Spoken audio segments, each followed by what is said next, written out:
Against all odds, that's our story. 10 years ago, they thought we'd never make it. 5 years ago, they thought our company would never last.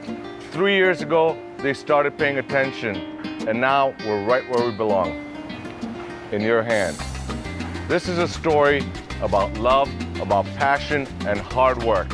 Believe in your dreams because you can accomplish anything if you pursue it. So we want to take you on this journey to show you the love, the art form, and the culture of cigar making.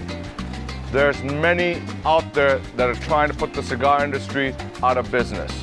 Anti-smoking laws, high taxation, but really, truly, this is an art form that has transcended over generations. The amount of work that goes into making cigars, 300 different hands touch the tobacco along the way. By the time you plant a seedling in the ground to the time you get a cigar in the box is almost 4 to 5 years. From the farm, the curing, the fermentation, the construction, the quality control, making boxes, putting bands on, cellophane, everything's done by hand. It truly takes a lot of work and a lot of love. And we're proud to be able to share our cigars with you because I promise you, nobody's gonna work harder to make a better cigar than we do. This is our family. Come share our journey, come with us, and enjoy the great pleasures of life. Truly wonderful cigars. And I promise you, when you light up a Rocky Patel premium cigar, it's gonna deliver everything that you asked for. Come on in, and let's take a walk.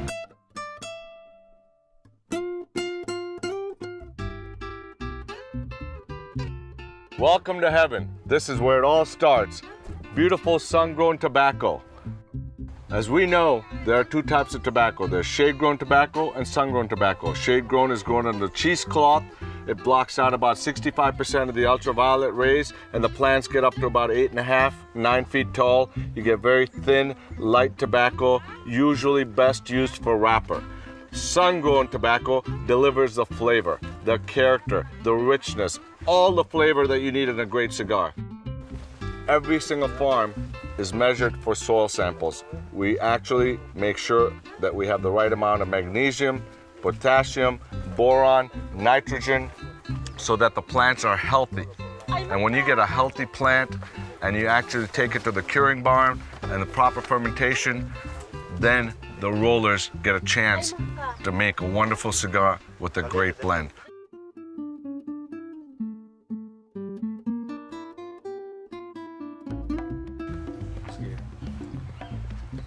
This is where the birthplace of tobacco all begins, the nursery.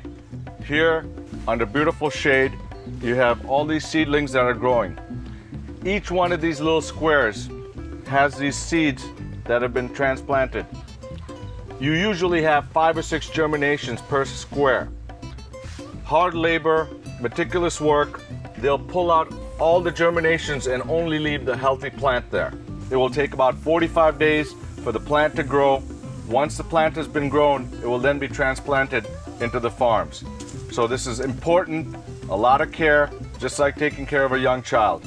Birthplace of tobacco, healthy nursery, healthy farm.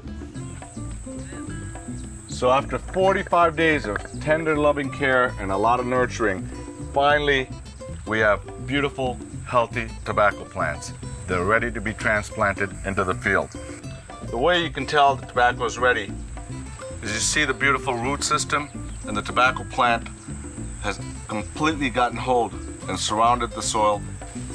Before the plant is transplanted in the fields, there's one final process. We actually shock these leaves. Take a lawnmower, the lawnmower just slices through the top layers of the leaf, and that shocks the plant. It makes it fight, it makes it stronger, so when it goes out in the sunlight, it's fighting and it's ready to go. Look at this gorgeous little plant. This little baby is going to mature into a 5.5, 6 foot tall, gorgeous tobacco plant. Now we're examining a nice healthy plant. A normal sun-grown tobacco plant is usually broken down into 3 sections. The top of the tobacco plant has the heaviest leaves and texture, and it also delivers the most flavor and character in a cigar. The top third section is called ligero. The middle third of the tobacco plant is more medium-bodied in texture and also medium-bodied in flavor. That part is called viso. The bottom of the tobacco plant, which has the thinnest leaves, also has the lightest character of tobacco and is called seco. So in order for us to make a perfect consistent cigar, I break down the plant into characteristics that are more defined. I break the plant down into what we consider primings. Hence, starting at the bottom of the plant, what I would do before these leaves would be harvested, I would call this the first priming. These two leaves would be the second priming, third priming, fourth priming, fifth priming, sixth priming, seventh priming, and ultimately the eighth priming. So when I'm making a blend, I'll say I want the 8th priming from this particular farm in Jamastran. I may use the 7th priming from a farm in Esteli, Nicaragua. I may use the 6th priming from a farm in Costa Rica. This way, every single cigar is guaranteed to have the same consistency. It's going to have the same tobacco from the same farm, from the same part of the tobacco plant. And you're going to ensure that the flavor characteristic remains consistent in every single cigar. The other thing you get from this tobacco plant is wrapper, binder, and filler. Many people think that wrapper, binder, and filler comes from separate plants. That is not true. This particular plant will deliver all those 3 leaves. You will have in the top third, the middle third, and the bottom third, wrapper, binder, and filler. Wrapper is that particular leaf that is completely clean. After it goes into the curing barn, it's going to get a beautiful brown texture. After fermentation, it's going to be nice and golden, rich, dark brown, much like this decade cigar. Binder is that particular leaf that may have a few spots on it, like here, okay? So it may have a few spots on it. It's going to go under the wrapper, and that will be binder. If it has holes in the leaf, that particular leaf will be called filler. And there's a big difference because a completely clean leaf that's used for wrapper may cost $20 to $50 a pound. Binder may cost about $9 a pound. Filler, which might have some holes in it, will cost about $5 a pound. So you will have wrapper, binder, and filler from all 3 sections of the plant, or like I said earlier, all the primings. Once they start harvesting the tobacco, and we start harvesting by primings, those primings are color-coded. And you'll see as we go into the curing barn that there are different colored ribbons used. So for example, the first priming may use a yellow ribbon, and then we'll move on to a red ribbon, a blue ribbon. So this ensures that we categorize the leaves right out of the field into the curing and onto the fermentation. So now you've seen the tobacco plant. We're gonna take you to the curing barns, so let's go.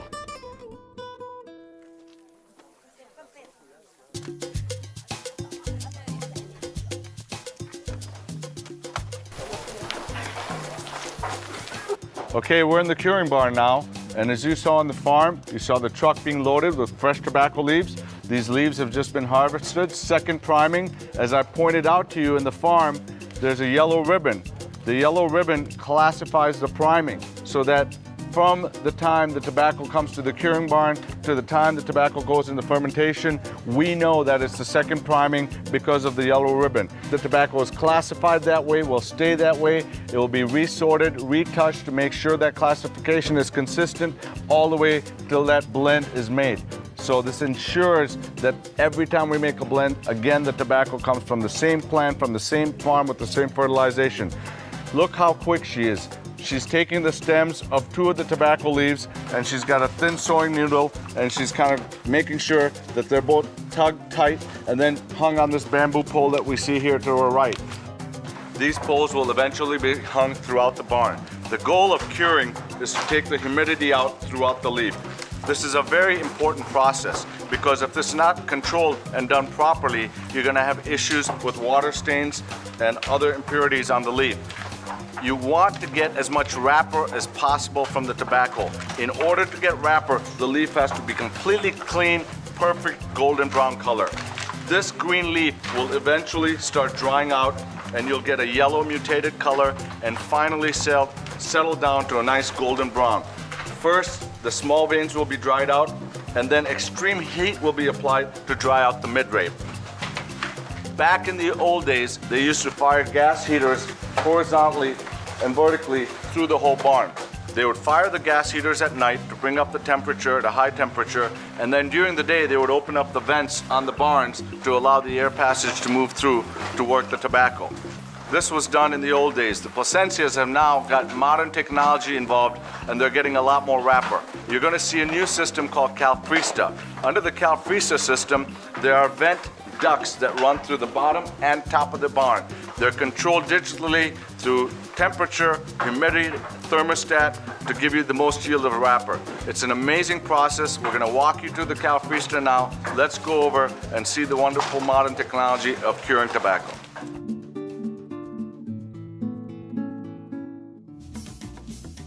So we just got done looking at the tobacco that was fresh from the farms going in the curing barn.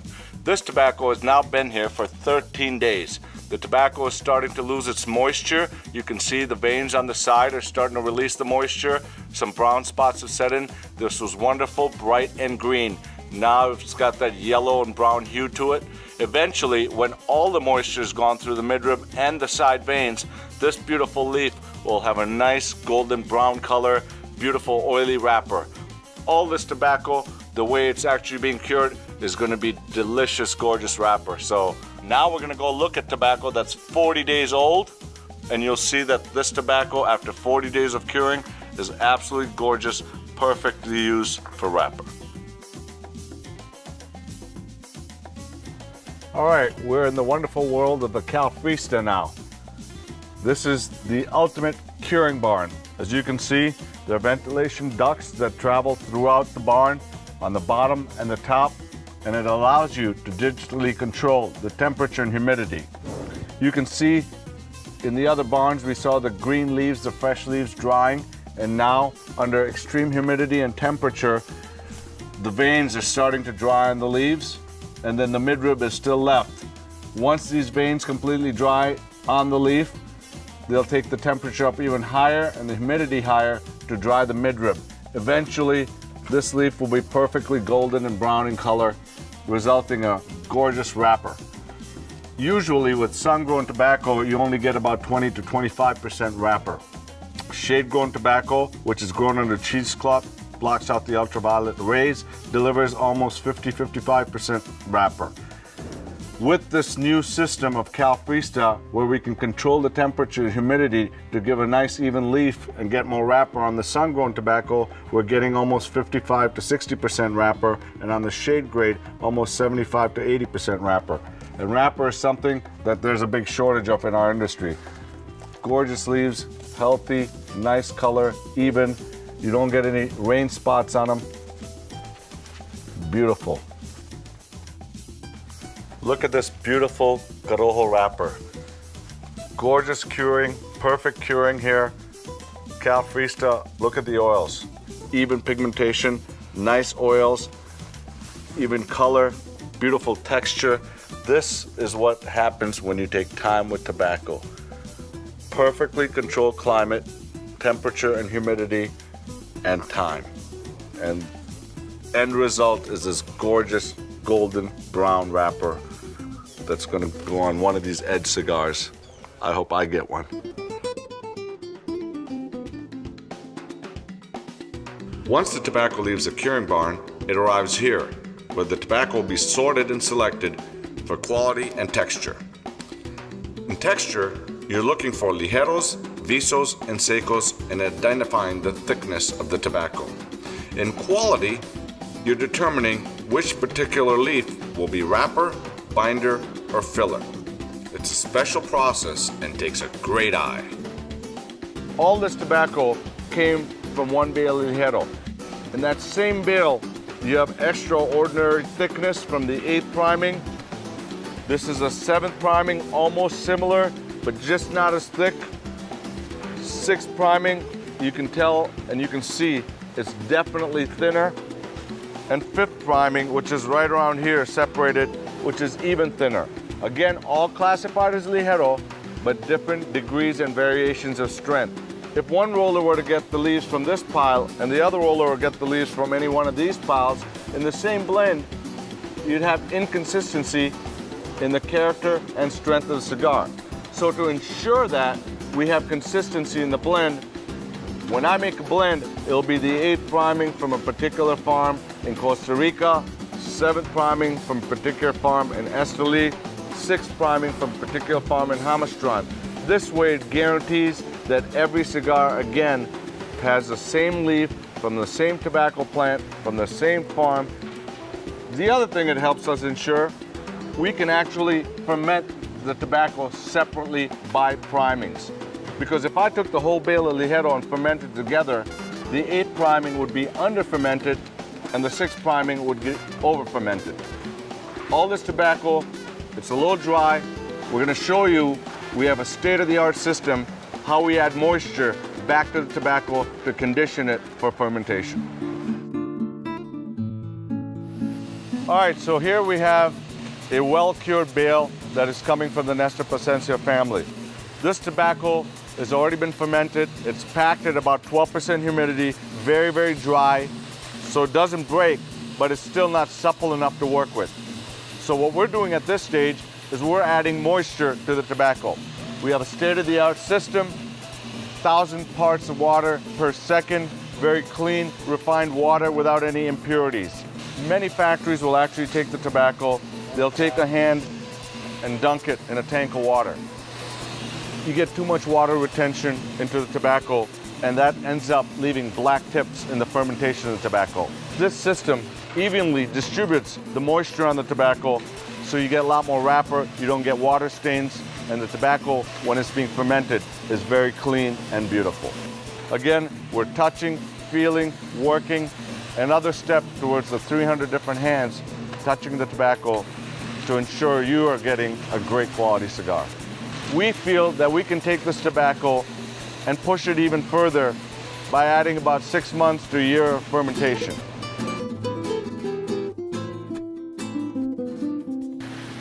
Okay, now we're in the critical key component for making a premium Rocky Patel cigar, the fermentation department. What you're doing when you're fermenting tobacco is you're getting rid of all the nutrients, all the fertilizer that the tobacco plant absorbed.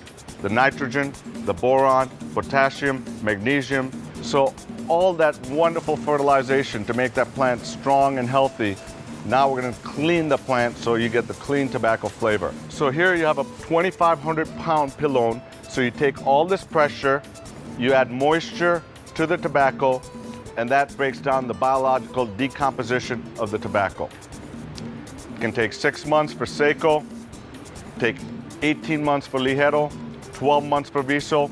Most of this tobacco has already been fermented.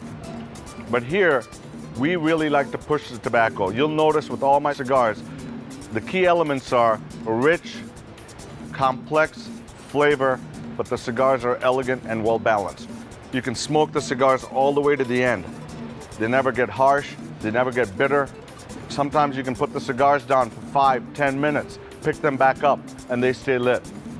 And that's because of the fermentation process and the amount we push the tobacco. Every 10 days, the pile will be rotated, top to bottom, bottom to top, inside out, outside in. The reason being, the center of the pile, especially in the middle of the pile, gets very, very warm.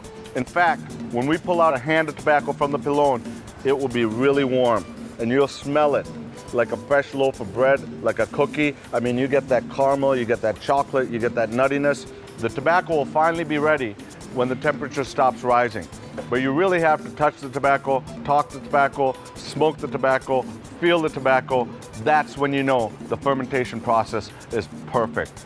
And at any one time, a wrapper leaf might not be ready from Sumatra. We may have a Ligero or an 8th priming from Hamastran or Esteli that needs more time. Hence, we have to wait. I've stopped production on Decade before for 3 months, Old World Reserve for 2 or 3 months. Right now, the Corojo needs more fermentation. We will not rush the cigars until the tobacco is perfectly cured, perfectly fermented, because once you have great tobacco coming out of here and you have great craftsmanship in the factory, you're gonna get a good quality cigar. And that's what we do. What most companies do when a bale of tobacco arrives at their factory is strip the tobacco. Once you strip the tobacco, you have to use all the tobacco for any blend in a particular cigar. We have a great long-standing relationship with one of the greatest growers of Cuban seed tobacco in the world, the Plasencia family. The Plasencia family for generations has been growing tobacco in Nicaragua, in Honduras, Costa Rica, and many parts of Central America. As a result of this, we have tobaccos, Ecuador tobacco, Sumatra seed, Ecuador tobacco, Connecticut seed, Costa Rican tobacco, Habano seed, Costa Rican tobacco, Mexican seed, Nicaraguan tobacco from Jalapa, from Esteli, Honduran tobacco from Jamastran, Olancho, St. Augustine, and Talanga. We have African Cameroon tobacco. We have tobacco Dominican Alor, Dominican Piloto. We have tobaccos from Peru, from Colombia, from Panama, and many other parts of the world. Due to this special relationship, we can specifically pick the selected special tobaccos that go into the Rocky Patel premium cigars. We sort that tobacco and then we strip only that particular tobacco that are going to be required for our specific blends. We are not forced to use all the tobacco for our blends, and it is very important because we are stripping only the selected special leaves that are going to be used on our great cigars.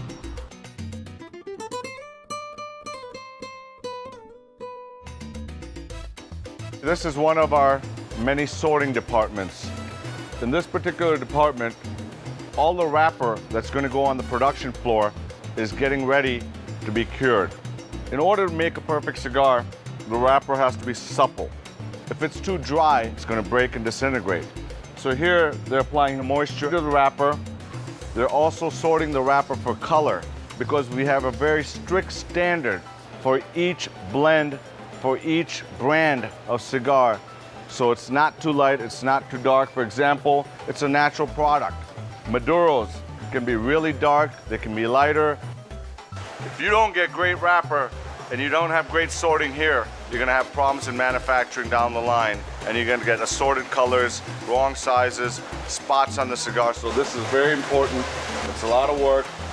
This is what we're doing here right now to guarantee the aesthetic beauty of a perfect cigar. It's a little thin, it needs a little more.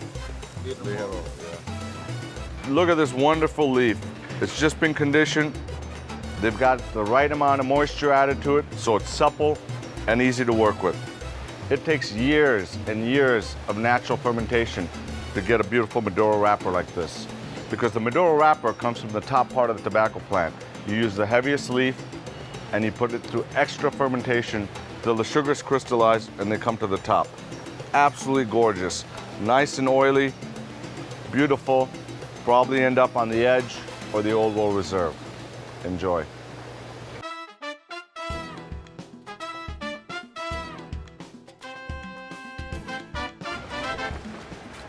Welcome to the Salon Parlor of Rocky Patel Premium Cigars.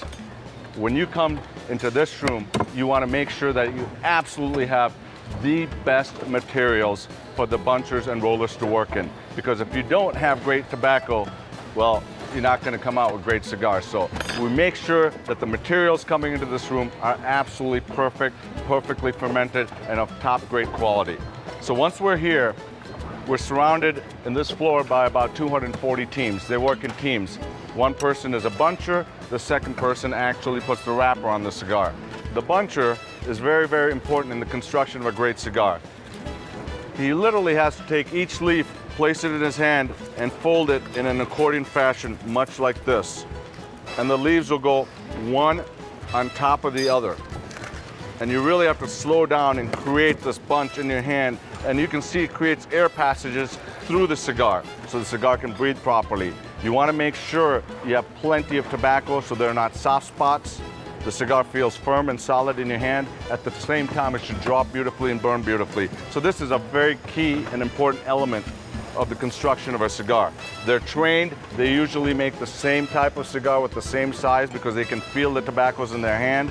They create that raw bunch in their hand. We make sure that we limit our bunchers to only making 200 to 250 cigars a day. Because if they rush through this process, you'll get cigars that are booked, cigars that you can't draw on, cigars that will burn unevenly, and cigars that might run on you. Once that raw bunch is created, then it will be placed into one of these molds. The cigar goes into the press. The press is between two people, and every 15 minutes they'll give the cigar a quarter turn, like so, and repress it till it's perfect. Once you get a nice firm cigar, then the cigars will be taken over to the draw test machine. Every single cigar we make is tested for draw. What happens with the draw test machine, there's a vacuum that pulls on the top end of the cigar and actually measures the amount of air flowing through the cigar. If the cigar is too loose or if the cigar is too tight, we won't allow the wrapper to be put on the cigar. The cigar will be rejected. This way it guarantees a perfect draw for every cigar. A great torcedor has years of skilled experience in rolling a perfect cigar. They are equally as important as the buncher to make sure you have a beautifully finished cigar. The wrapper should be rolled nice and firm on the cigar. The caps should be beautifully and evenly rolled. On the case of a regular round cigar, the cap should be evenly distributed, the heads beautifully finished. In the case of a torpedo, they should be finished to a nice point, clean and elegant. Every cigar should be consistent in its aesthetic look, finish, touch, and feel. Only years of great training and experience bring a beautiful cigar to life. See, this is masterfully created. Look at this perfect torpedo. Nice, firm wrapper, beautiful sheen on it, nice even finish. You can't see where the cap ends on it. It's firm, it's perfect. Tobacco is evenly distributed through the cigar, no soft spots. Looks elegant. Can't wait to cut and light it. Once all 50 cigars have been finished, bunched, and rolled, these beautiful cigars will now be inspected by a specific supervisor. They will touch and feel each cigar to make sure that the caps are perfect, the heads look beautiful, the tobacco is distributed evenly through the center of the cigar, and finally, all 50 cigars will be weighed on a scale, and they should fall within 3 to 5 grams of each other to ensure that the right amount of tobacco is placed within the cigars. Now, these cigars will be sent to the quality control room where I will meet you next for final inspection. Welcome to our quality control room. The cigars that you saw being rolled in the salon parlor will come here for final inspection. In this room, every single cigar will be rechecked thoroughly. We're looking to ensure the tobacco is laid evenly throughout the cigar. Each cigar will be felt to make sure there are no soft spots in the cigar. They'll make sure the caps are perfect on the cigar. And finally, the ring gauge and diameter of each cigar will be checked. If for any reason they find a problem of any sort in the construction of the cigar will be rejected and it will not be re-rolled. It will be used for short filler. In this room, we want to make sure that the construction of every single cigar made at this factory is absolutely perfect. The job is meticulous, it's tedious, takes a lot of time, but it guarantees good quality, consistent cigars. These are specially designed racks that we've designed for the Maduro cigar. The Maduro cigar retains a lot of water. We've designed these racks so that these cigars dry evenly. It protects the shape of the cigar. If we put them in our normal bundles, the weight of the cigar will make the shape of these cigars inconsistent. That's why we put them on these racks. They dry evenly, and you're always going to have a perfect cigar.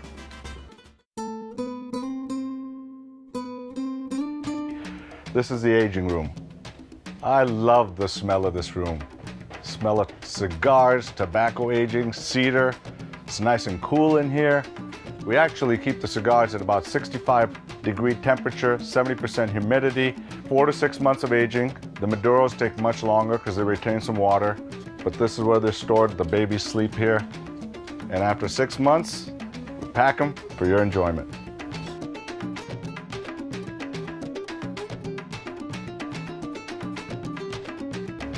Welcome to our packaging department.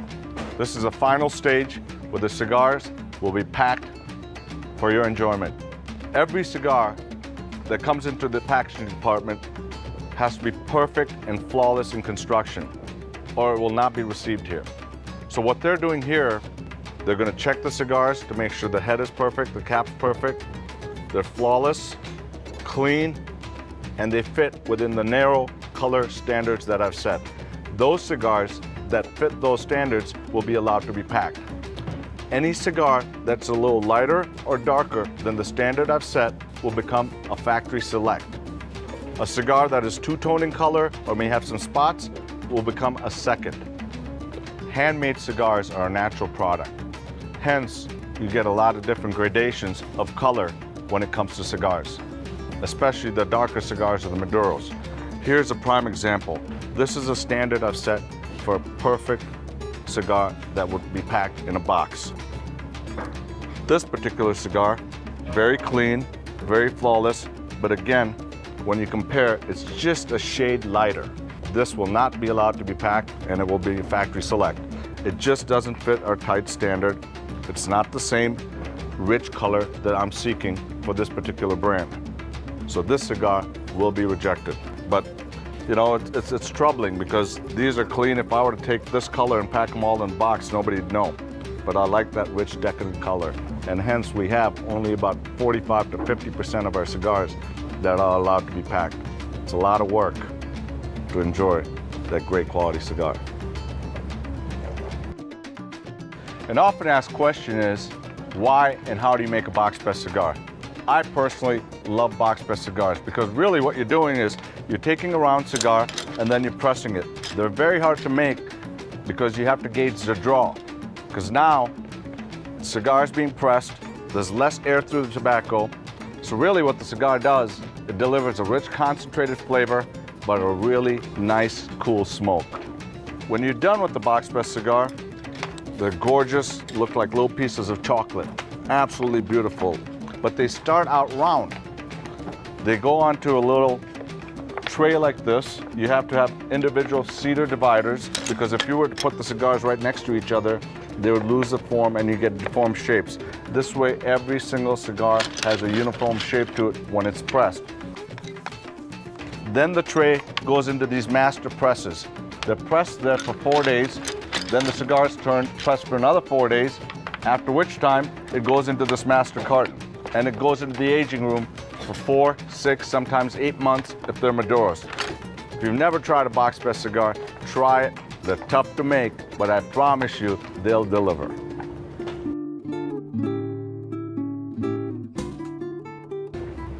The cigars have now been sorted by color, and they're specifically selected for packing. So at this workstation, each single cigar is taken by hand and the band individually applied. It's meticulous work, takes a lot of time to pack these cigars. When we put all the cigars together, gorgeous, uniform, each one is even, color's perfect. Wow, they look delicious. Over here, once the cigar have been banded, they're re-examined one at a time to make sure and ensure they're absolutely perfect before the cellophane is applied to them. The cellophane will be put on each cigar individually. The cigars will be packed into a box.